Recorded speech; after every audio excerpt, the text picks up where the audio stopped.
Saya katakan tadi bahwa Allah itu bersifat roh.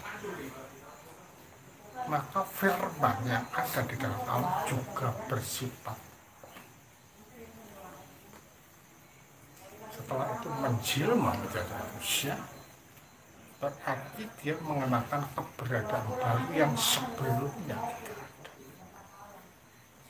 Manusia itu kan berbagai macam. Yang ditamakan manusia is not just one, the whole thing, ya kan? Itu ada orang Batak, ya kan? Hakikatnya manusia itu sama. Orang Jawa, orang Sunda, orang Jakarta itu satu apa? Satu esensi di dalam kemanusiaan.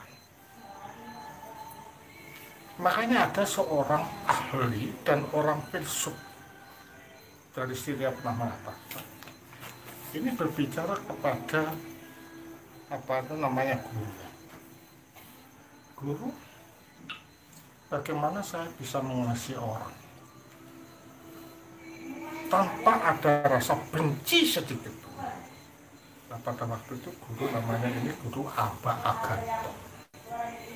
Dia duduk, muridku, kamu di situ lihat apa? Ada baskom. Ada apa di baskom? Ada air. Coba lihat air. Apa yang kamu lihat? Wajah. Jadi artinya bahwa kalau kita bisa melihat wajah orang lain seperti wajah kita sendiri, maka tidaklah mungkin kita akan menghancurkan. Maka tidak mungkin kita akan mendolimi, membenci, dendam, atau merusak. Karena merusak wajah orang lain sama artinya merusak diri kita sendiri. Dengan demikian dari sisi itu nasionalisme sudah tercapai, ya kan? Nasionalisme sudah tercapai, kesepakatan, kesatuan itu sudah termunculkan. Dari sisi batin dan kalbu, ketika kita berbicara permusuhan berarti kita ini sedang menyangkali keberadaan kita sendiri atau jati diri kita sebagai manusia. Bahaya. Makanya orang membenci dikatakan orang nggak sehat, orang sakit gila. Ya. Nah kalau udah ada orang fighting itu gendeng. Normalnya kita tidak boleh seperti itu karena Allah itu baik, maka yang keluar dari Allah pasti baik. Jadi kalau demikian kita melihat nasionalisme dengan berbedanya suku, berbedanya warna kulit, peradaban, ya, bahasa, ya, terus agama. Itu adalah merupakan jati diri. Nah, dengan beragam itu kan namanya nasionalis. Tidak bisa dipisahkan. Nah, kalau kita menyadari keberadaan kita seperti itu, maka kita tidak akan dapat diganggu dan tidak mungkin kita diadu domba oleh bangsa barat. Bangsa barat itu kalau mau mengganggu kita dari ideologi, kata-kata the proxy war, perang proxy, perang ideologi. Dia tidak perang dengan senjata, otak kita dihancurkan, budaya kita dilemahkan. Makanya sekarang harus kembali kepada petuah atau wejangan aji dari para leluhur kita. Indah loh, kita dalami, kita resapi dan kita lakukan di dalam kalbu kita. Supaya bangsa Indonesia ini nggak suka muring-muring. Disenggol titik panas. Makanya kan ada kata-kata untuk mencapai kesempurnaan ada warna merah. Warna merah itu orang kita berangasan, abangan kuping. Ya kan? Abangan kuping. Nah ini harus diingat. Supaya kita tidak abangan, maka kita perlu hati kang legowo. Legowo bebas. dilok ya matur suwun nggih ngono kan itu. Ya tidak mau membalas. Nah ini masalah dikatakan sebagai tapa rogo, tidak mengutamakan tapi mengutamakan orang lain lebih dari saya. Nah kalau kita sudah seperti itu Pak, maka tidak ada terbesit kita mendendam.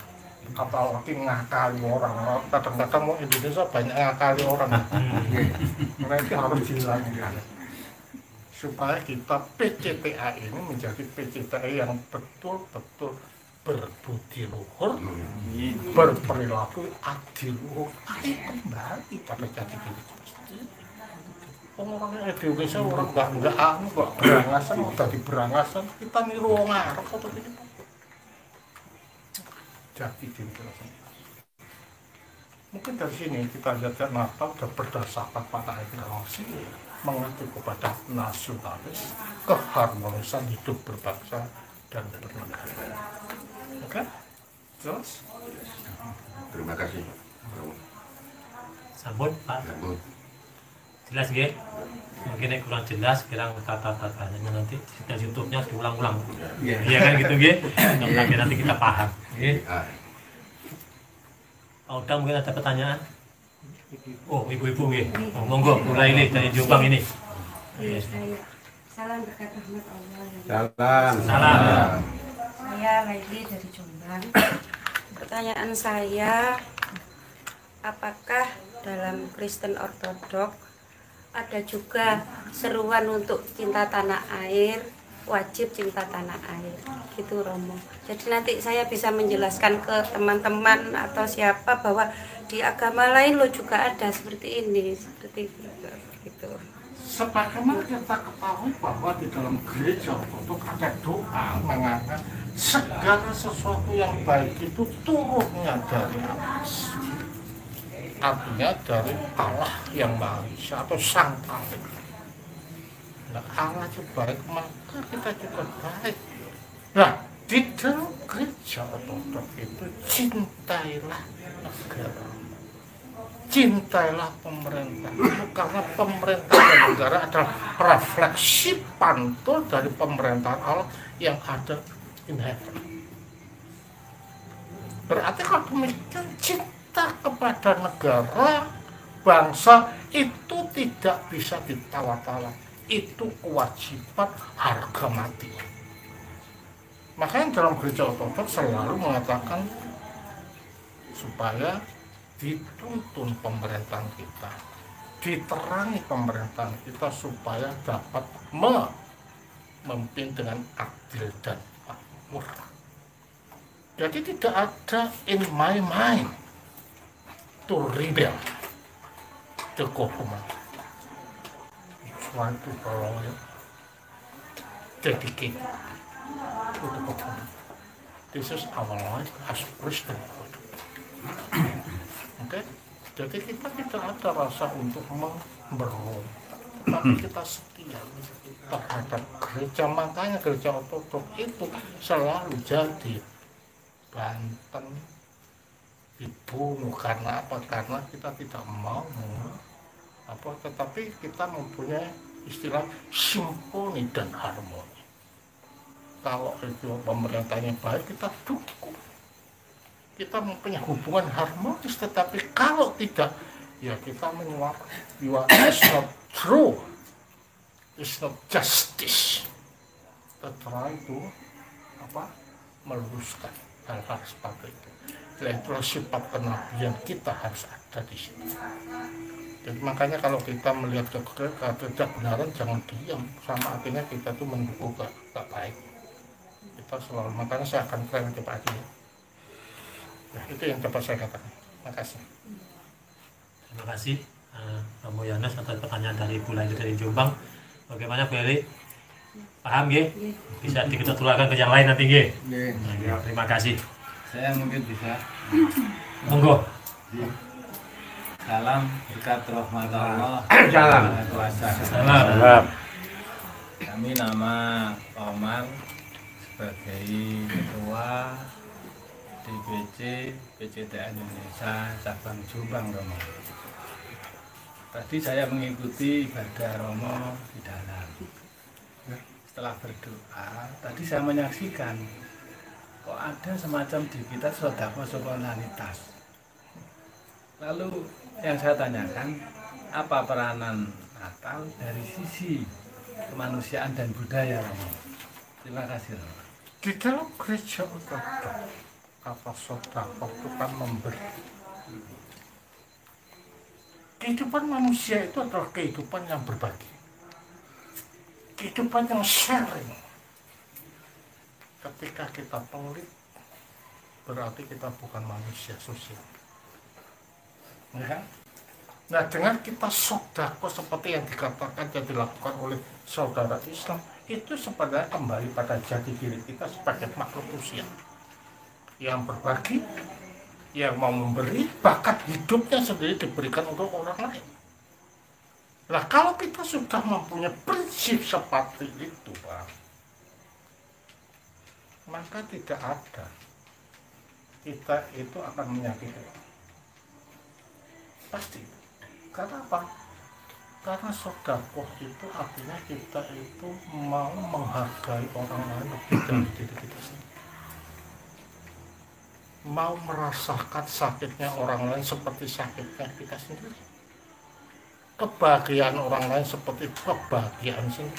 Kita berbagi in everything di dalam hidup kita. Jadi ini adalah sikap perilaku adiluhung yang sebenarnya milik kita, milik manusia. Apalagi bangsa Indonesia ini adalah bangsa yang dipimpin oleh raja-raja. Orang kalau sudah itu dikatakan nggak Jawa, medit itu dosa loh, ya kan? Wong loro meneng,